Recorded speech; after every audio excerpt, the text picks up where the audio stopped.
Yauwa kai burgu ka ce ka kafa kwamiti na handin oba.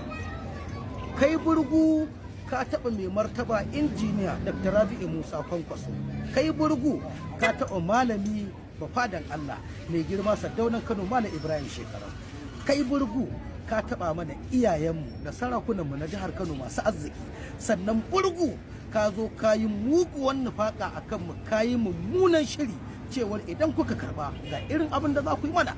To burgu, wannan sako naka ne direct da kai da magajiya yar Maiduguri, duk kalar abin da kuka kulla kuka yi niyyar yi mana to mun bar ku da Allah, amma mu ma mun yi kullum mu mai kyau akan ku. Duk kalar abin da kuka kulla akan mu za ku yi mana, mun bar ku da Allah, amma mu ma mun kulla muku irin namu. Muna kuma sauraron ku, kuma kamar yadda kuka ba mu goron gayyata mun ji mun karba ku, kuma gaya wa duk wanda za ku gaya wa. Billahi lazi